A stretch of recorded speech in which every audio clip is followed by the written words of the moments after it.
The police are meant to protect us from the worst of society. We trust them to uphold the law and keep us safe. But what happens when the protector becomes the predator? He's performing as the protector of the public. On the other hand, he's actually a really dark monster. Is that how you obtain this material? And the people who are meant to keep us safe become dangerous. I'm arrested on suspicion of attempted murder. Even though you're a police officer, people will feel that they're above the law. But how would you catch a criminal who thinks like a cop? He's got a head start on the investigation team. He's panicking at this point, and he's now running. I've enlisted the help of 3 experts. 2 senior officers that have put hundreds of offenders behind bars. Most people, they know when their back's against the wall and they're going to get convicted for something. The horror, he's one of us. And a leading psychologist who can analyse the criminal mind. Underlying that anger is the need to dominate, is the need to control. In this series, I'll discover cops who put themselves on the wrong side of the law, He's like a Jekyll and Hyde character. abuse their power, and commit horrific crimes. He should never have had that badge, ever.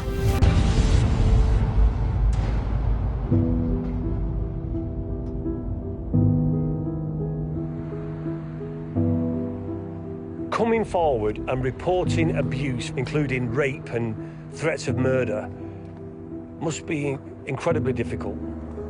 But imagine your abuser happens to be a cop. It becomes almost impossible to stand up and say no, no more.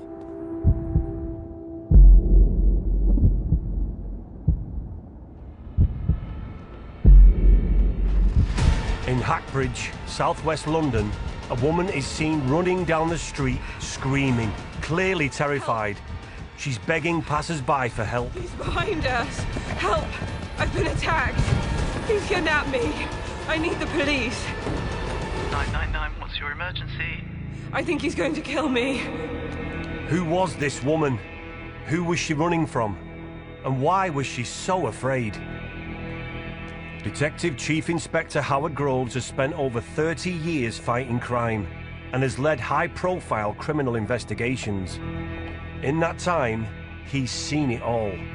But this is a case that shocked even him. Tell me, how does this story begin? It's the 5th of September 2023. There's a female who's running down the street. Her hands are tied with cable ties. She's barefoot and she's shouting, "He's going to kill me, he's going to kill me." A member of the public who's driving their vehicle stops and lets her get into the vehicle. And from that point, the police are contacted. Yeah, and she gives them an account of events, that someone had raped her, had actually put her into a vehicle against her will, and then threatened to kill her. The woman convinced her attacker to stop the car, claiming she was going to be sick. This gave her the chance she needed to make a run for it. She must have thought, it's now or never. Yeah. I either run and get help. That's exactly what she did. He initially got out the vehicle and then got back into it and then drove off because obviously he realized at that point that other members of the public were getting involved. It would have been a chaotic scene. When the officers would have arrived, I'm sure that the victim would still have been hysterical. So they would make sure that they get the ambulance there, that they can make a proper assessment of her. But at the same time, the officers would be acutely aware that the suspect is adrift. Is it immediate that the police would have found out who she was talking about? The preliminary inquiries would have been asked a simple question: do you know the name of your attacker? So who is this person who was trying to kill her? The suspect at that point was somebody by the name of Cliff Mitchell, and he was a serving police officer at Hounslow Police Station. 24-year-old Mitchell had joined the Met just 2 years earlier. As a serving officer, he knew police tactics and how to evade arrest. To find out how the Met would have gone about catching one of their own, I'm speaking to retired detective Chief Superintendent Fiona Mallon. Where is Cliff Mitchell? Mitchell flees the scene. We don't know where he's going, but he's leaving at haste. Time is of the essence. This is a critical incident. It's an emergency. Officers are tasking response cars to get to the scene as soon as possible. They are contacting specialist officers in terms of kidnap and specialist skills, and they're doing everything they can to track and find Mitchell and to make an arrest. The police would have been doing intelligence checks on that vehicle, checks on the ANPR on the vehicle is driving, trying to find out its location and pinpointing their resources to that vehicle to get there as soon as they can. ANPR is an automatic number plate recognition system. It's a network of cameras across every city which can track vehicles, particularly those that have got an interest to the police or criminality, and it enables the police to find the vehicles as soon as possible. With his inside police knowledge, Mitchell knows his best chance is to keep moving. He leads his colleagues on a wild goose chase across the capital. Mitchell is doing everything he can to evade the police. He's moving about constantly. He's eventually stopped, arrested 7 miles away, near his home in Putney. With Mitchell now in custody, officers launched their investigation into the kidnap of the distressed woman. And what they discover is truly shocking. Do we know what happened prior to all this? Her account was that he entered the premises, he held a knife to her and basically raped her. After the rape, he then pulls a hood over her head. He ties her hands with zip ties. He threatens her again with a knife and says, you know, you're coming with me. And then demanded that she get into his car. He's kidnapped her. Who knows what could happen? During the attack, he says words to the effect of, you've met the devil. You know, it just goes to show you the macabre nature of that individual. He said in his police training he knew how to dispose of bodies and said, no one will believe you because I'm a police officer.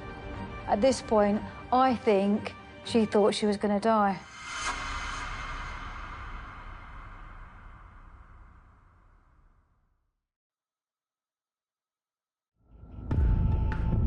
Constable Cliff Mitchell, a serving Metropolitan Police officer, is in custody, accused of violently assaulting a woman, kidnapping her, and threatening to kill her.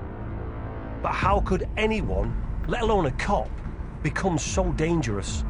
And why wasn't his violent behaviour picked up earlier? I mean, this seems almost unbelievable, really, doesn't it? Even in the light of Wayne Couzens, even in the light of the corruption in the police force that keeps on being highlighted and we can't ignore, this still seems pretty much unbelievable.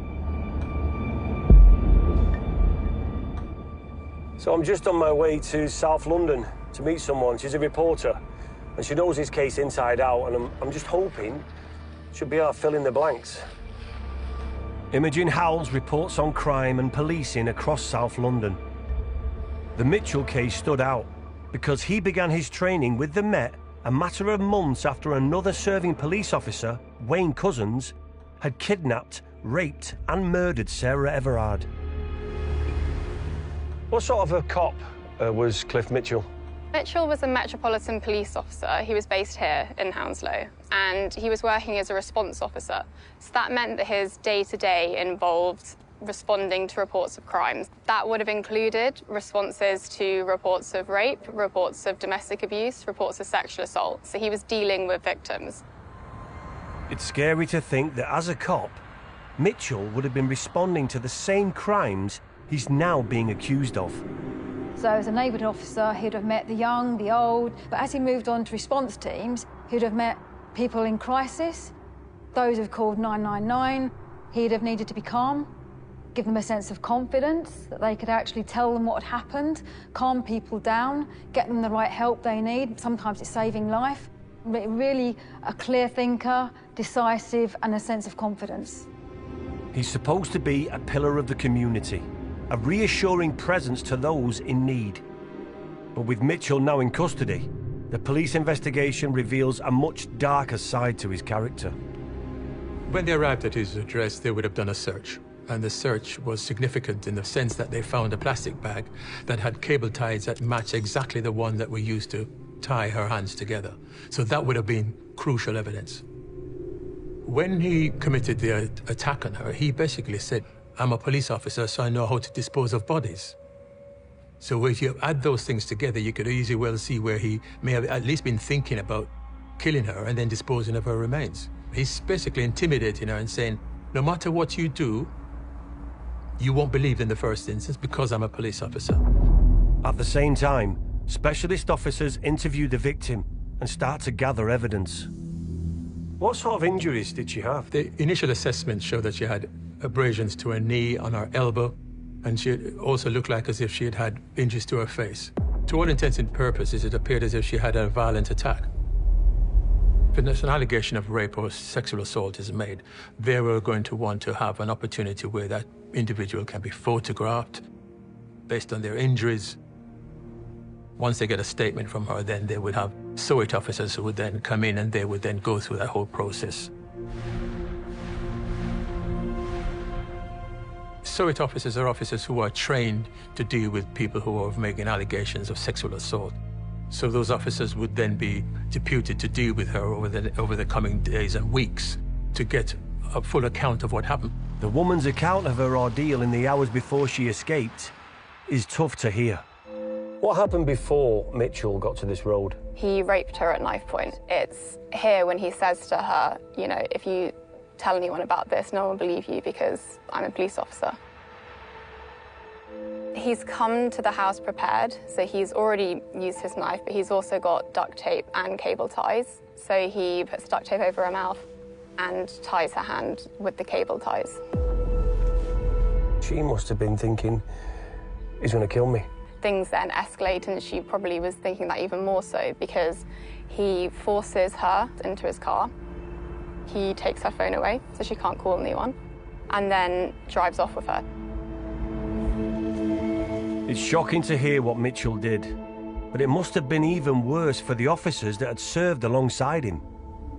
You was actually working in the Met when the story broke about Mitchell. What do you remember about that? The disbelief that somebody could do this, and it was a serving police officer. It was that anger.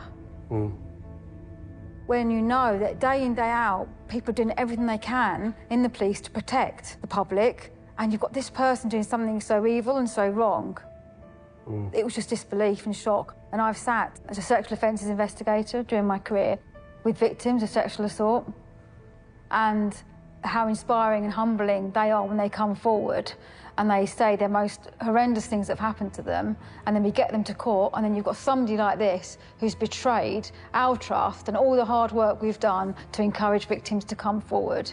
Was it quite a sensitive subject in, it was a need-to-know basis, like to get the facts right and to get the evidence built against Mitchell? I wasn't in the investigation. However, in terms of the work required for that and the management and the impact, obviously the victims have to come first. That was very sensitive in terms of how it was managed, and the whole history then of that officer went backwards to look at what else he'd done, and that's when we went back into his history, where he'd come from, what had happened before he joined the police. I'm curious whether investigating a fellow officer would have made the police's job even harder. It would have been a shock to them, but my personal experience is, because he's a police officer, it made them even more determined, because they're thinking, that's one of us. When I was a police officer and you heard about things that they committed, you would be normally frustrated and angry. You know that you've got to go out there and try and prove your worth when you deal with the public and show that you're different. And that's the way I always looked at it. There'll always be bad apples, but when I'm out on the street and I'm with my colleagues, I'd like to think that we give us a different and a better impression of what we're doing. And as the investigation into Mitchell continues, what comes to light is a history of violent abuse. There's multiple rapes and violence with those rapes. In a hospital, a place of safety, he goes in and he rapes her. In a place where someone should feel safe, you're completely vulnerable. Physically, mentally, emotionally, you are vulnerable, and he did that. Well, what does that say about him, though? He's obviously not afraid of being caught. He's not afraid that she's going to scream and tell somebody. Is that because he's a police officer? Does he think he's untouchable? I think this is the really frightening part of this, is the power he must think he has.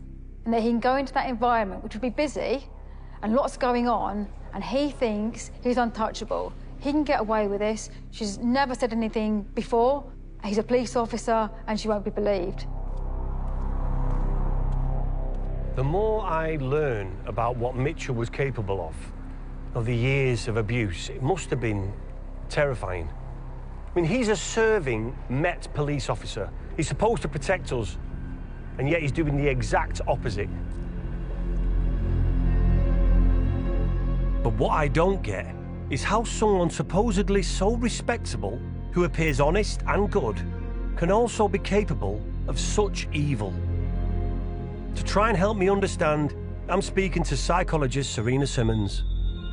How is somebody like Cliff Mitchell able to hide who he is, this horrendous person that he is, from his family and from his friends? What's interesting about Mitchell is he knows when to switch on a particular persona. So we know, obviously, he's a police officer. So seemingly there's something in his psyche where he knows he has to act in a particular way. And that's interesting because in that role, he would have to obviously keep a lid on some of that anger and that rage that he has bubbling underneath. So that shows me, as a psychologist, that he has the capacity to not behave in a particular way. So he's choosing to behave in that dominant way. But what's interesting about that is there are particular people that he chooses to do that to, and they're usually the people that are the most vulnerable. What makes somebody like Cliff Mitchell become the person he is? That's a really good question, and I think it's a question that is on everyone's minds when they see something like this, because he's done something so terrible. Unfortunately, there isn't a clear answer. You would have to look at that on a really individual level and just to kind of unpick his childhood, unpick his life, see what's gone on to inform the way that he shows up in the world, which is actually a very, very violent, a very, very angry man. What we do know from the research is often when people have that level of violence and they display that kind of anger, that some research suggests that actually this is someone who's probably witnessed that in their home growing up. Maybe he saw that kind of thing happen in his household, that he saw things like conflict being resolved by being angry. And so that's like a model he's taken from his childhood and he's carried it forward into his life. But is it being angry, or is it a display of dominance, wanting to dominate, wanting to control? Underlying that anger is the need to dominate, is the need to control. But because he can't do that in a healthy way, you know, he can't assert himself. He doesn't have the capacity to do that in a healthy way. So like you and I might have a conversation. I might say, you know, you've done this has really hurt me. Could we talk about that? And you might do that in a healthy relationship. But maybe he's not witnessed that growing up, so he doesn't have a model. It's not that it excuses him for how he displays his anger, but his way of dominating someone is just to be angry with them, to want to basically control their actions, and that's how he does it. It's really maladaptive, it's not healthy. And all of this was happening under the noses of Mitchell's fellow police officers. There's no indication that any of his colleagues suspected that he was kind of acting this way. But I think that that's actually something that a lot of victims find quite frustrating when they're kind of brave enough to speak up and say, this has been happening to me. A lot of people are met with responses like, oh, well, he was always nice to me, or, you know, I can't imagine him ever doing that. And that's kind of the point. They're hiding what they're really like. And in the case of Mitchell, that was amplified by the fact that he was also a police officer. He had this public persona. There is a horrible irony with Mitchell, in that on one level, he's performing as the protector of the public, so either victims or witnesses at burglaries, thefts, sexual assaults, domestic abuses. He would be their first port of call, gaining their trust and coming to help them. And then on the other hand, he's actually a really dark monster. But as investigators dig deeper into Mitchell's past, they make a discovery that should have ended his police career long before it got to this point. They didn't make the checks, the cross-checks, so the two weren't put together. So it wasn't until later that realisation was made that he was a serving officer.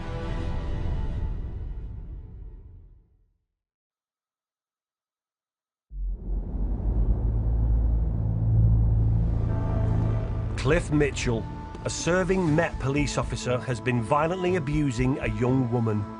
He threatened her, raped her, and told her if she tried to report him, no one would believe her because he was a cop. She'd been living in constant fear. So why not come forward earlier? I think we still underestimate how hard it is for people to come forward, men and women, who've been raped and sexually assaulted, because sometimes they project a set of shame or embarrassment on themselves, which is totally unfair.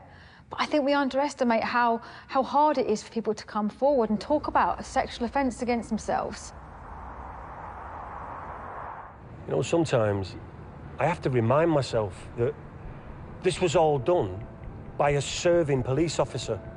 Someone we're meant to trust and depend on. Someone who's meant to be there at our most vulnerable moments. This is just the ultimate betrayal of that trust.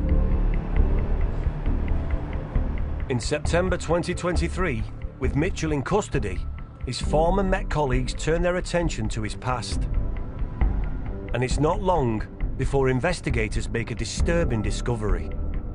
Earlier that same year, Mitchell had been the subject of a court-issued non-molestation order, a kind of restraining order that no one in the Met had acted on. What is a non-molestation order? It's an order which you can enact in terms of the judge. They can be written in terms of boundaries. If a named person breaks it, the judge can call that person into court. They can be a subject of an arrest. What did the Met do about this non-molestation order when it was issued? So they received it in 2023, but they didn't make the checks in terms of the subject named on the order, whether they're within the police or not. A court-issued non-molestation order is no small thing. It basically says Mitchell was threatening or abusing a person and he needs to keep away for their safety. This is the same guy that's patrolling the streets, supposedly protecting the most vulnerable. Why wasn't he booted out of the Met there and then? Is it unusual that a serving Met police officer has a non-molestation order placed against him? That's very unusual. One of the things that I asked myself was, did his line managers know that that non-molestation order was in place? Because in theory, he should have let his line managers know that he was subject of that. But there were failings in the system which allowed that to go undetected.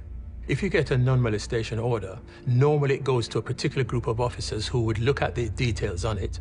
They would do computer checks. But in this case, it appears as if nothing was done about the non-molestation order. There was no information. And on that order, it doesn't say what occupation you are. If it had, it may have then alerted them to say, this is a police officer. We need to have a closer look at this. Because he could have been suspended at least on the basis that a non-molestation order had been made against him. And nothing seemed to have happened based on that. That was going to be my question. If you have got a non-molestation order against you and you're a police officer, would that warrant a suspension? The duty is on the officer to make his line managers aware of it. That's the way it should be. But in this instance, it wasn't written down on the form that he was a serving police officer. For me, you, Mitchell, should tell your line manager. But we know why he hasn't told his line managers. Go see, why would he tell them? Because he was more likely to be suspended. And therefore, there would have been further restrictions placed on him based on that. Mitchell enjoyed the power and the respect that being a cop afforded him. He was never going to give that up voluntarily. What's clear is that the system failed here too. I mean, the thing is, if people had just done their job properly in the first place, then it could have prevented this man's attack. You just got to think, there's a line of things that have happened because people didn't do their job. The non-molestation order should have got Mitchell suspended or fired from the Met. But there's something else in Mitchell's past that means he should have never been accepted into the Metropolitan Police in the first place. The police find out that he was subject to a number of allegations made when he was aged 13 to 17.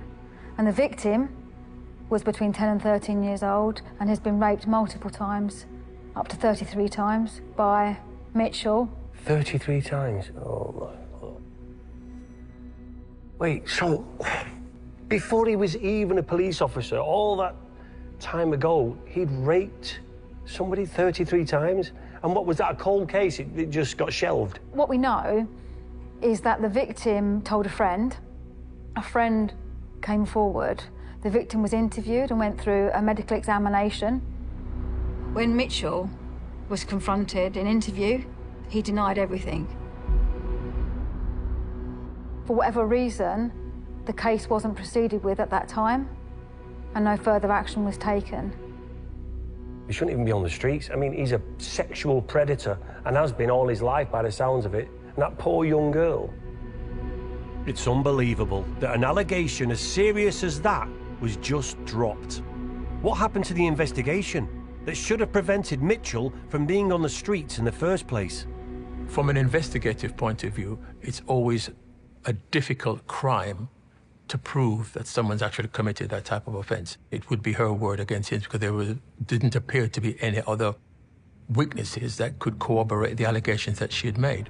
But there were failings in the investigation. My understanding is that the officers were inexperienced and that they hadn't interpreted the medical report that had been provided to them to support the investigation.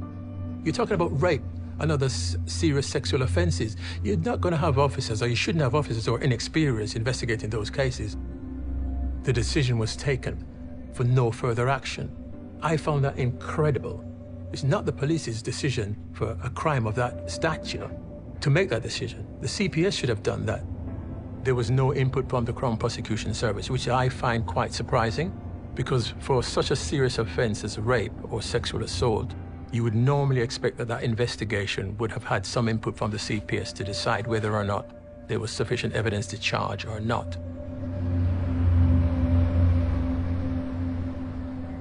Mitchell was probably thinking to himself, he's untouchable.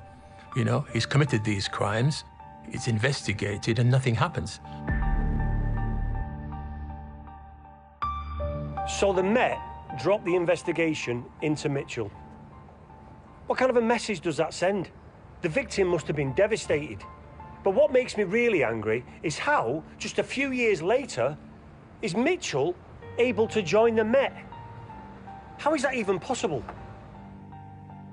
When Mitchell joined the force, what sort of vetting process would he have gone through? There would have been a wide-ranging set of checks against his home life and his personal life. I'm looking into his character. So would they look at his past? Any red flags? Would they look at all that? They would have done, but not in the detail they should have done. If Mitchell has been accused of raping a child before he became a police officer, how has that not shown up on his record, you know, when going through the vetting process of becoming a police officer? He wouldn't have had a record. There would have been a crime report with his name on, but when we talk about police records, they come with charges and convictions. The fact that the allegations were made 3 years previously, the crime report would have existed, but it wouldn't have formed part of the vetting process. It's the timing of this which really sticks in my throat. Just a few years after being investigated for the rape of a child, Mitchell is accepted into the Met. He starts his training 5 months after Wayne Couzens murdered Sarah Everard. All of us in the Met are sickened, angered and devastated by this man's crimes. After Couzens was arrested, the Met promised lessons had been learned and changes had been made. It is clear that there have been systemic and chronic problems for far too long. I have total confidence in Sir Mark and his leadership team to turn the Met around and ridding the force of those police officers who are not fit to wear the badge. But Cliff Mitchell still somehow slipped through the net. Mitchell believed he was safe and that he'd never get caught. There is a bit, as we all know, around the power of a uniform, of a warrant card, of handcuffs, of being a police officer. Maybe that's what attracted Mitchell to that profession, and then he'd have the confidence to carry on offending. He should never have had that badge, ever. The confidence and arrogance of Mitchell is staggering. First, to get into the position of power and authority with his history, and then once in the job, to keep on offending. If he's a police officer and he has a badge, he can stop anybody he wants, and he can question whoever he wants. He must have saw it as an opportunity to go, listen, I want to do this to these women, and this will give me a chance to have more power to get away with it. I'm a police officer. Probably what happens is when someone like him with that mentality gets into the police and they realise that that's the culture in the police, it provides a level of comfort for someone like that. And we're not saying for a moment that all police are like that, but we know there was a subset of police that had a similar way of being, a similar way of presenting. So do you think he learned from his training and being a police officer what to say, how to frighten, how to control women? There will definitely be elements of his job that enabled him to have a deeper understanding of how he should present. So he would have been privy to other victims and other offenders. So there's no doubt in my mind that he would have learned ways of being from them and being witness to those stories and learning how evidence is compiled together. And actually, when it comes to statistics around rape, we know that fewer than 5% of people who have been raped receive any justice. So as a police officer, he would have been privy to that kind of information. In other words, knowing that a lot of rape cases get dropped. Yeah. There's no doubt in my mind that some of that would have, even unconsciously, fed into giving him a confidence and an overconfidence in terms of what he could get away with. Mitchell dodged a bullet with the first rape allegations. Then he slipped through the net and got into the police. Then there was a non-molestation order that was missed. Nothing seems to stick to this man. But can the police investigators finally give Mitchell's victims their day in court? They completely reopen it. They go through all of the evidence and they present it to the Crown Prosecution Service for charge, which is the minute, I imagine, Mitchell's thinking, I thought I got away with that.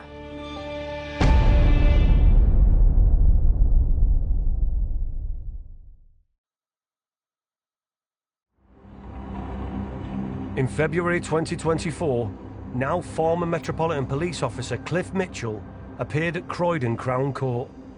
He faced 13 counts of rape, 1 count of kidnapping, and 1 count of breaching a non-molestation order. Mitchell was actually on trial for both the kidnap and rape and the rape of the girl who was between 10 and 13 at the time of the crimes. So what prosecutors did was they were trying to kind of build a picture of Mitchell as an abuser. So there was kind of this pattern of offending that was laid out for the judge and jury. Despite the overwhelming evidence against him, Mitchell pleaded not guilty, and his victims were forced to come face to face with their abuser. He would have known that rape's difficult to prove because it's one person's word against another. So he was more than happy to say, chance it and see what happens. Now, that would have been a harrowing experience for them. Not only had they got to face him while he's standing in the dock, they're going to have to relive all those horrible experiences that they went through. But he wanted to have the narrative. He wanted to have that control right up until the end, where he says, you come and you give that evidence, and I'm going to sit there and I'm going to smirk and I'm going to do whatever I want to do in that box. But you're going to relive that experience. One victim told him that he deserved to spend the rest of his life in prison. She described him as the devil.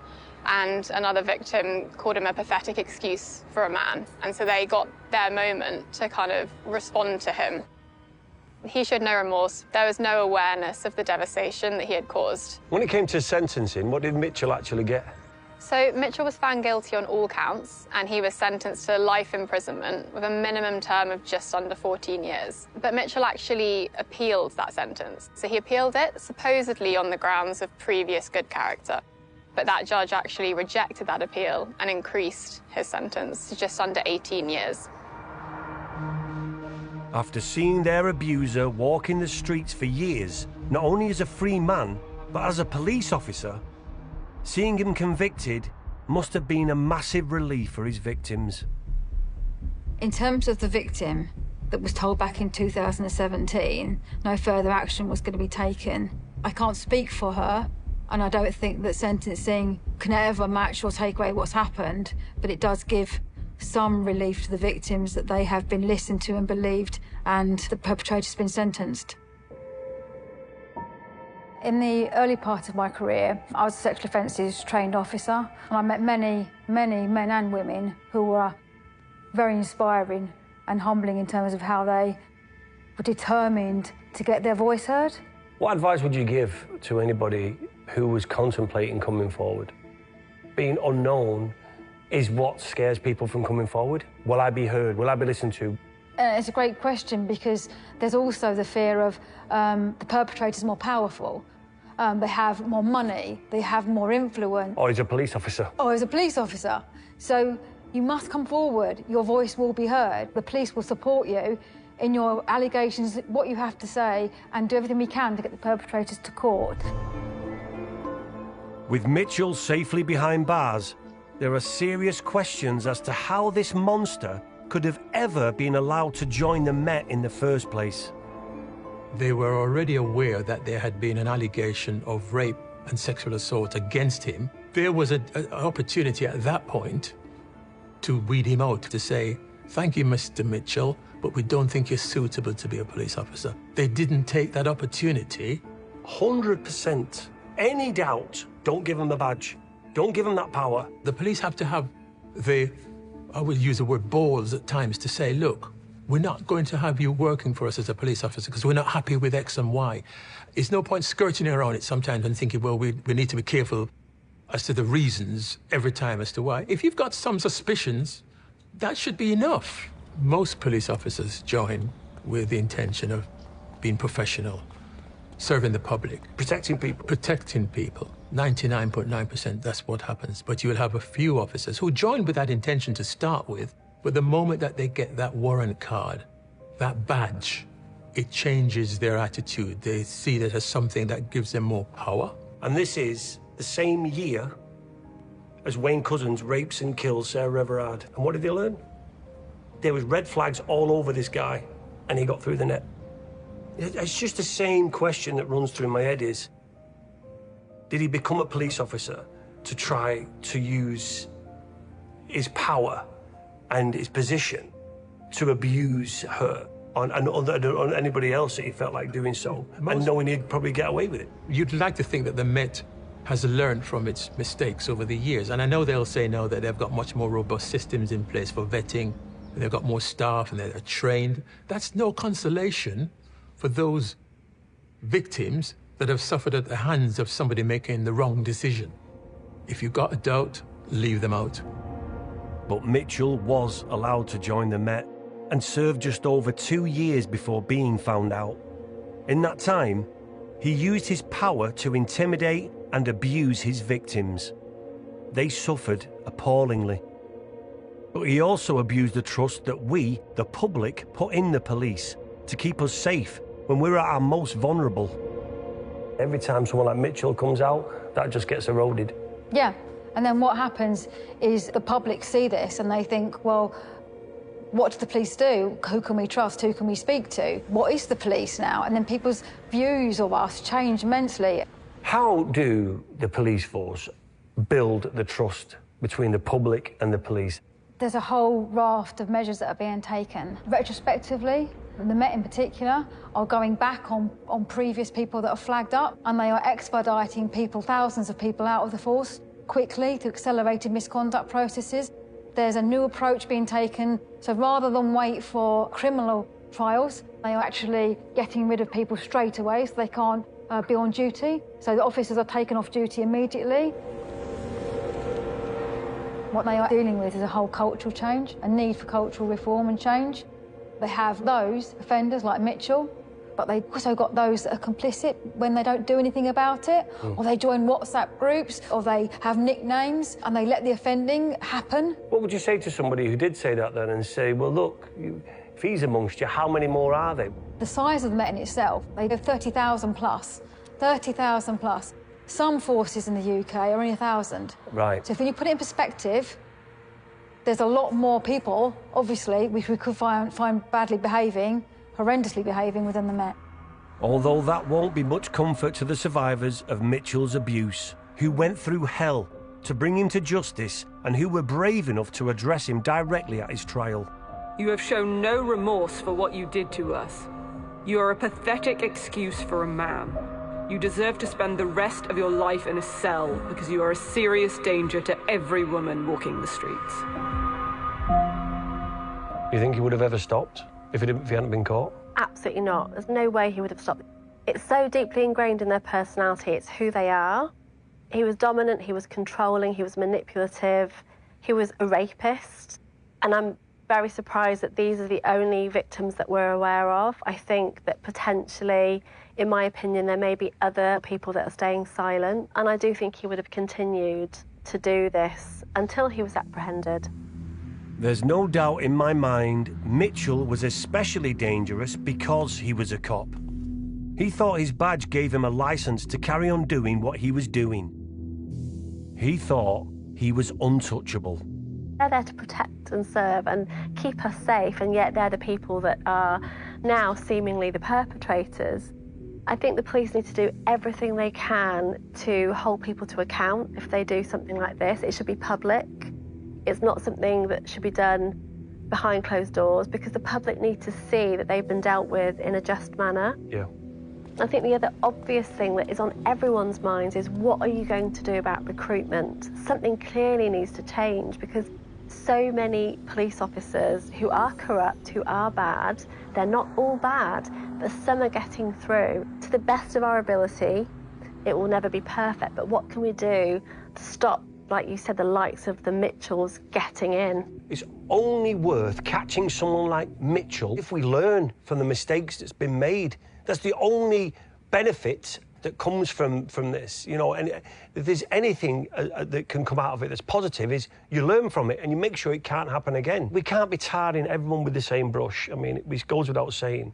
There's a lot of great police out there, and they must be as upset and as angry as everybody else when they see this, because it just erodes all the trust for any general public with the police.